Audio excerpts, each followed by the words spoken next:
start. Hopefully it will be short. Thank you all.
Ready? Okay, this will be our July 7th, 10 a.m. Briefing. Search and rescue operations are ongoing throughout Kirk County. We're using assets from local, state, and national first responders. Hundreds of trained first responders are working every aspect of this emergency. As of 8:30 this morning, we recovered 75 deceased bodies here in Kirk County, including 48 adults and 27 children. Of this 48 adults and 27 children, 15 adults and 9 children are pending identification. At present, there are 10 campers from Camp Mystic unaccounted for and 1 counselor. We continue to offer our condolences to those affected. Reuniting the families remain our top priority here on this operation. Please note that Highway 39 of an Old Ingram Loop remains closed to the public.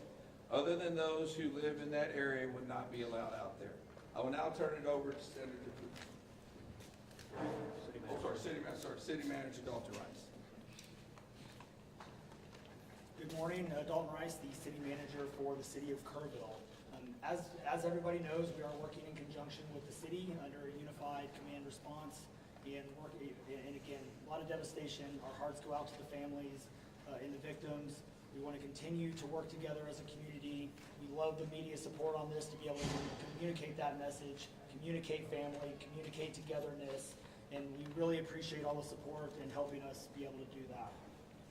Search and rescue, as the sheriff said, search and rescue operations will continue today from Hunt in North Kerr County all the way to Canyon Lake in Comal County.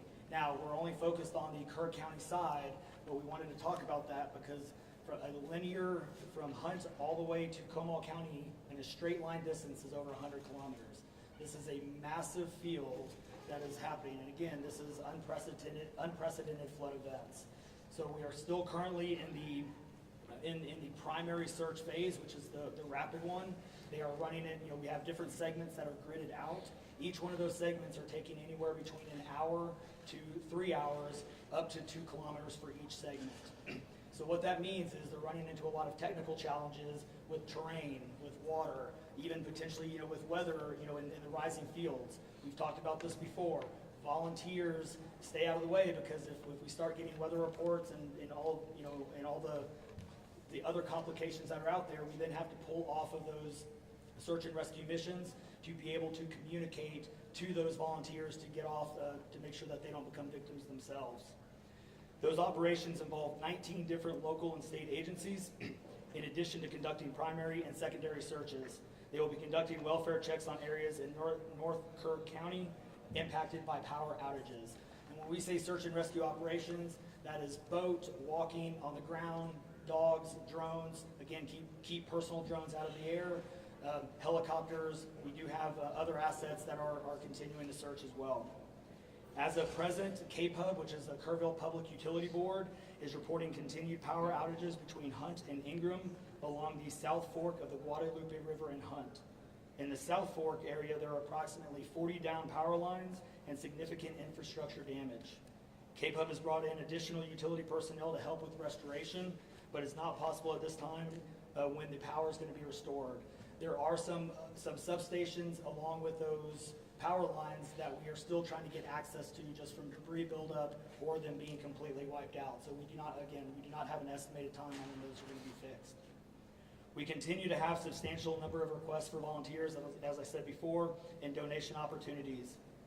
We are asking those who want to volunteer to contact the Salvation Army in Kerrville by phone at 830-465-4797 or in person at 855 Hayes Street in Kerrville. Monetary donations can be made on the Community Foundation of the Texas Hill Country's website at www.communityfoundation.net. They have a Kerr County Relief Fund set up on that site. And I will now turn it over to the Mayor, Joe Herring. Thank you for being here. I need to tell my community and those families who are waiting, this will be a rough week. Primary search continues, and we remain hopeful every foot, every mile, every bend of the river. Our work continues. You need to know that we have been blessed with help from the community, from the state, and the nation. We have trained experts who are helping in this effort. If you want to volunteer,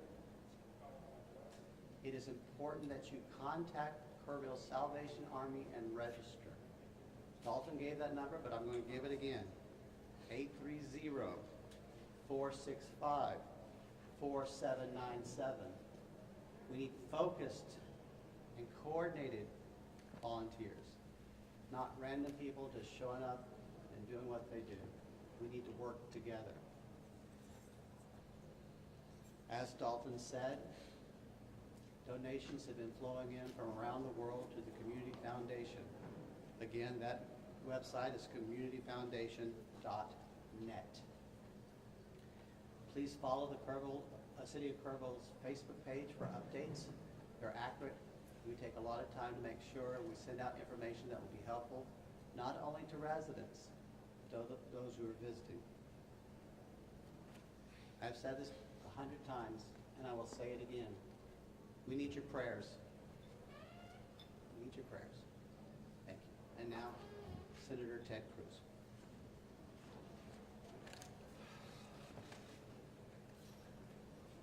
Texas is grieving right now. The pain, the shock of what has transpired these last few days has broken the heart of our state. As of yesterday, the confirmed death toll was 82, and those numbers are continuing to go up. The children, the little girls who were lost at Camp Mystic. It's every parent's nightmare. Every mom and dad. Last week, we were picking up our daughter from camp here in Hunt. Our girls have gone to camp here for a decade. The Hill Country is an incredible part of Texas, part of the country. The natural beauty here is incredible. The camps that have raised generations of little girls and little boys and instilled character and love and faith are extraordinary institutions. And I'll tell you, the pain in our state, and it's every part of the state. You've got Texans from all over the state who were here celebrating the 4th of July. A week ago, this was a time of great celebration. You're dropping your little girl off at camp, your little boy off at camp. You're celebrating Independence Day. You know that your child is going to be swimming, canoes, and horseback riding, and doing archery, and making lifetime friends. And then suddenly it turns to tragedy. For the last several days, I've spoken to multiple parents, scared out of their mind. What, do you know anything? Where is my daughter? There's still 10 girls and 1 counselor from Camp Mystic that are unaccounted for. And the pain and agony of not knowing your child's whereabouts, it's the worst thing imaginable. But I want to say, in the face of all of this, it is simultaneously inspiring. Every time there's a tragedy, every time there's a natural disaster in Texas, Texans come together. Texas is a big state. We got 31 million people, and we have hurricanes, we have tornadoes, we have wildfires. Tragedies hit this state, natural disasters hit this state, and without fail, 100 out of 100 times when that happens, we see Texans coming together, helping each other, engaging in acts of heroism. There have been over 850 high water rescues since this flooding began. 850. You look at extraordinary stories of Eagle Scouts pulling campers out of harm's way. I was just hearing a story of one counselor whose head was right at the water holding up 2 mattresses with campers on those mattresses. That kind of courage, that kind of selflessness. And then there are the first responders. The local first responders. I want to thank every one of the first responders at the local level, at the city level, at the county level, at the state level, at the federal level. In the first few hours of this flood, I was on the phone with Governor Abbott. I was on the phone with Lieutenant Governor Dan Patrick. I was on the phone with Nim Kidd, the head of the Texas Department of Emergency Management. And then I called President Trump. I called President Trump. He was having dinner at the time. It was still early in what was transpiring. And I wanted him to know, I said, Mr. President, everything we're hearing right now, this appears to be bad, really bad. There may be a very significant loss of life unfolding right now in Texas. And I will tell you, the President said, Ted, anything Texas needs, the answer is yes.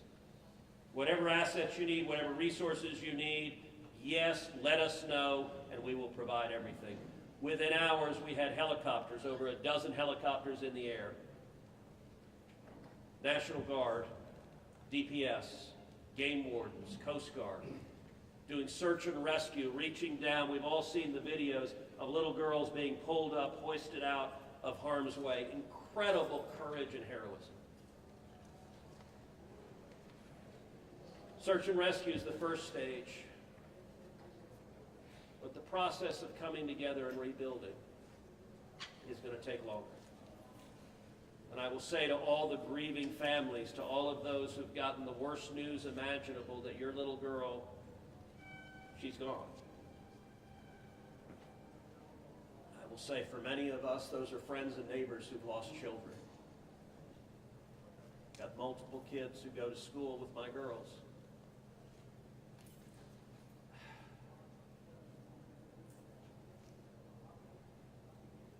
ask for prayers. And I want to say thank you to the millions of Texans, to the millions of Americans, to the millions of people all over the world right now who are praying for Texas and praying for those parents.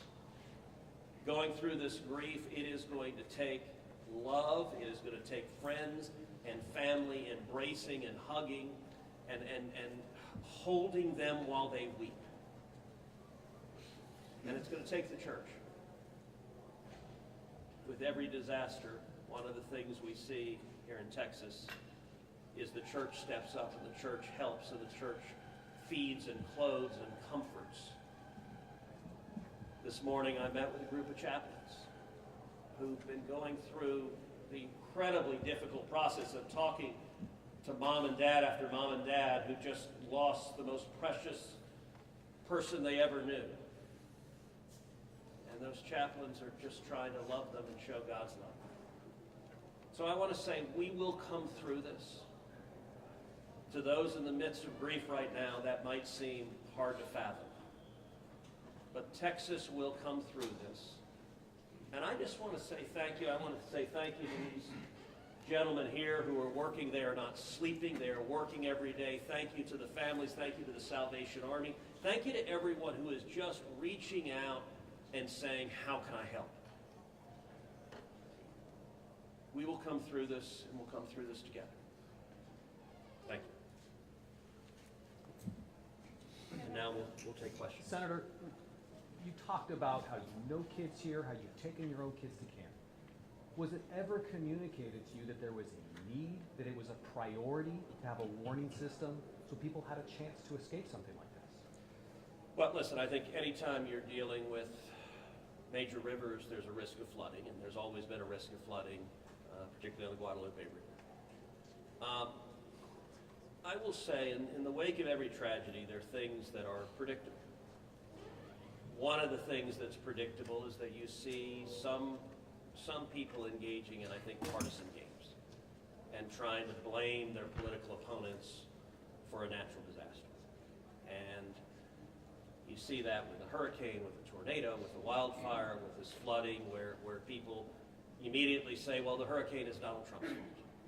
You know, look, I think most normal Americans know that's ridiculous, and I think this is not a time for partisan finger pointing and attacks. Now, after we come through search and rescue, after we come through the process of rebuilding, there will naturally be a period of retrospection where you look back and say, okay, what exactly transpired? What was the timeline? And what could have been done differently to prevent this loss of life? And that's a natural process. I think it should not happen in a bitter and partisan sense, but it should happen in a reasonable sense of saying, what lessons can we learn? And I will give an example. You know, Houston's my hometown. If you live on the Gulf Coast, we get hurricanes. That's part of living on the Gulf Coast as hurricanes hit. And I do think Texas as a whole has learned over time how to deal more effectively with hurricanes. And so you look here, we know the National Weather Service put out an emergency warning just after 1 a.m. and a second emergency warning just after 4 a.m. Now, obviously, most people at 1 a.m. and 4 a.m. are asleep. And so I think we will have a reasonable conversation about, A, are there any ways to have earlier detection? And some of that, the limits of a flash flood, they're very difficult because they can arise so quickly. But everyone would agree in hindsight, if we could go back and do it again, we would evacuate particularly those in the most vulnerable areas, the young children in the cabins closest to the water. We would remove them and get them to higher ground if we could go back and do it again. Obviously, everyone would. The people in RVs by the river's edge. We know in disasters like this, RVs and mobile homes are particularly susceptible, whether a flood or a hurricane or a tornado, they're particularly susceptible to that. And so my hope is, in time, we will learn some lessons to implement to next time, and there will be another flood, there will be another disaster. But next time there's a flood, I hope we have in place processes to remove especially the most vulnerable from harm's way. But I think that's going to be a process that will take a careful examination of what happened and how can we how can we implement processes better in the future to prevent this same loss of life? Senator, there were claims that the National Weather Service sent that first flash flood warning that should have alerted phones at 1:14 in the morning. But we have a federal public database maintained by PBS, PBS Warn, that says the first emergency alert wirelessly here in this area to Kerr County was not until after 9 a.m. That was more than 4 hours after the severe flooding had come to this area.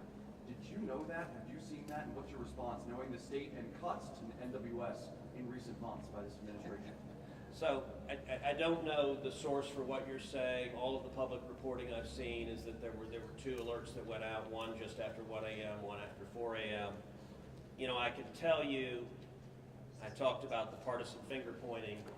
I think there have been some eager to point at the National Weather Service and say cuts there led to a lack of warning. I think that's contradicted by the facts. And if you look at the facts in particular, number one, that these warnings went out hours before the flood became a true emergency level. But number two, the National Weather Service here, New Braunfels is where they were headquartered. They had additional manpower. In fact, they had 3 additional people working that night, anticipating that it was going to be a very dangerous weather situation. I also think it's worth noting that the National Weather Service Union, which has been very critical of the DOGE cuts, has publicly said that they don't believe that the reduction in staffing had any impact whatsoever on their ability to warn of this event. And so, look, I think it is reasonable over time to engage in a retrospective and say at every level what could have been done better, because all of us would want to prevent this horrific loss of life. But I think just immediately trying to use it for either side to attack their political opponents, I think that's cynical and not the right approach, particularly at a time when we're dealing with a crisis and we're dealing with grief. But does this make you question whether there should be cuts at the National Weather Service and FEMA? I know you've been supportive of FEMA. Look, I am very supportive of FEMA. I'm very supportive of the National Weather Service. They both perform essential roles, and I think it is critical in every federal agency, particularly when you're dealing with public safety, that we make sure that critical roles are maintained. That's a longer and broader discussion, but as I said, everything from the public evidence indicates that was not a contributing factor to what Is occurred. it possible to get Dalton in just to talk about that and what the National Weather Service alerts? Because there were escalating forecasts throughout the day from the National Weather Service. What did the emergency managers of the county and other local officials do with that information? Starting at 1:15 and onward, where you had the dire river forecast at 6:30, were emergency managers doing anything to put these processes in place to warn people on the river? So overall, we were preparing for the July 4th, weekend. So we had National EMR on site. We were basically stood up kind of an incident command post, if you will, to prepare for that event. So everybody was kind of up, looking at weather. We looked at the weather before. When you looked at the National Weather Service, flood map, it spanned all the way from the west side of Texas, with Kerr County kind of being in that upper northeast corner of it. And so everybody, including the National Weather Service, was looking at where's the rain going to hit. We know it's somewhere in here, but with rain, especially when you're dealing with terrain, you got to figure out. Sometimes you don't know until it falls. So once it starts falling, then you got to figure out, okay, how's the watershed going to do this? How's the science going to work? And when you have that north and south fork that we had talked about before, it all converged into one.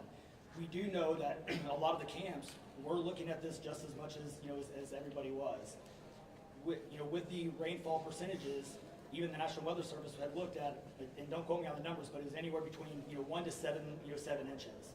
We got significantly over that. And again, when it goes into very congregated areas and how that watershed shifts into the rivers, that impacts things. And so the camps, obviously, we've heard stories where campers were getting up. They were up at 3:30 in the morning. They were trying to move to higher ground. That's the head. And the other interesting part of the terrain, and we've talked to UGRA folks as well. This is the headwaters of the Guadalupe. This is the beginning. This is where everything forms when it comes into the North and South Fork. And so as those things develop, it develops very rapidly, very quickly, and this rose very quickly in a very short amount of time. And so those campers that were able to do that, it worked. There's been the other question, I'll just give this one out. Evacuations, well, why don't we evacuate? Well, evacuation is a delicate balance, because if you evacuate too late, you then risk putting buses, or cars or vehicles or campers on roads into low water areas trying to get them out, which then can make it even more challenging, because these flash floods happen very quickly as well. And certainly we saw that in 1987, but was there We're any gonna call discussion for to last evacuate question. earlier, when it wasn't too late? Was there any discussion about that among the officials? So repeat your Sorry, question. Was there any discussion to evacuate or activate any emergency plans before it was too late, where it would be very dangerous like that? Well, so again, just like disasters in Texas everywhere, it's very tough to make those calls, because what we also don't want to do is cry wolf. We don't want to make sure that we activate it at the right time. It is very difficult, very challenging, especially with this. We're looking at 100 kilometers, right? That's a big straight line distance. That's not even along the river. These areas take a lot of time to get out to. So even when first responders were on the ground at 3:30 in the morning and we had reports, we had first responders that were getting swept away, actually responding to the first areas of rainfall. That's how quick it happened. First responders who have experience, who are Swiftwater qualified, were driving to as soon as the rain started falling, were driving to these areas, and one of them got swept off the road. So well, David, Was tell there me any- right was there now. any- One last question, everybody, one last question. Between 1 and 4 a.m. from local law enforcement to the camp saying, I know you can't get buses in an hour, but was there anyone telling the camp between 1 and 4 a.m., you need to get the girls to higher ground, at the very least, even if they have to walk up there in the rain, as many of them actually ended up doing? Was there any communication from local law enforcement to anyone at that camp between 1 and 4 a.m.? That I don't know off the top of my head. What I do know, though, is there's 55,000 people in Kirk County. Kirk County is a massive, massive area. From here to those camps is 45 minutes on a good day. And so, obviously one of the big challenges that we have, even when you have cell service, a lot of those areas don't even have cell service. Radio communications towers, radio towers within the hill country, it becomes very challenging. So there's a lot of areas, especially when weather comes in, where cellular towers are down or you already have bad service. So there's a lot of factors that play and a lot of variables in there on communication that, again, I think as we work through this process, we know everybody has a lot of questions regarding what are the next steps and what's next. And I think all of these are all great questions. And as we continue search and rescue and as we continue to move to the next step, we definitely want to dive in and look at all of those things, from cell service tower to radio communications, or emergency alerting. Any of those things, I think we all really need to take a look at and review. And we're looking forward to doing that once we can get this search and rescue and stuff. In regards to the total number of, before I say anything else, I just want to say thank you to you, to all the first responders, everyone involved. We've been praying. Thank you. Community's been praying, the media's been praying. Thank you guys for doing that. I've got two questions. One for you, trying to get an accurate count on number of missing. I know you can't. I know we don't know we don't know what we don't know. Yes. But do we know a rough idea on total estimates that are still missing overall throughout the county? And then one other follow-up, this may be for Senator Cruz. A lot of speculations being made about this being somehow man involved with the weather modification, with some of the rainmaker technology, working with farmland. Do you think any of that, is there going to be any investigations into that, or can you communicate anything on that? Let me answer your first question. I'll definitely turn that second one over. So, on the first question, with missing persons, so obviously we have the knowns, the can't miss the kids, which is the numbers coming down as the sheriff has stated, and then we have the unknowns. But we don't know what we don't know. We actually have a 5 hotline line. It fluctuates between 3 and 5, but we're working on it. We get calls 24 hours, 7 days a week. We haven't hit the weeks yet, but we're still taking in calls. We are collecting all that information. So we don't have a solid number that we're willing to talk about right now. We do know that it is a lot, because we also are getting a lot of fake calls.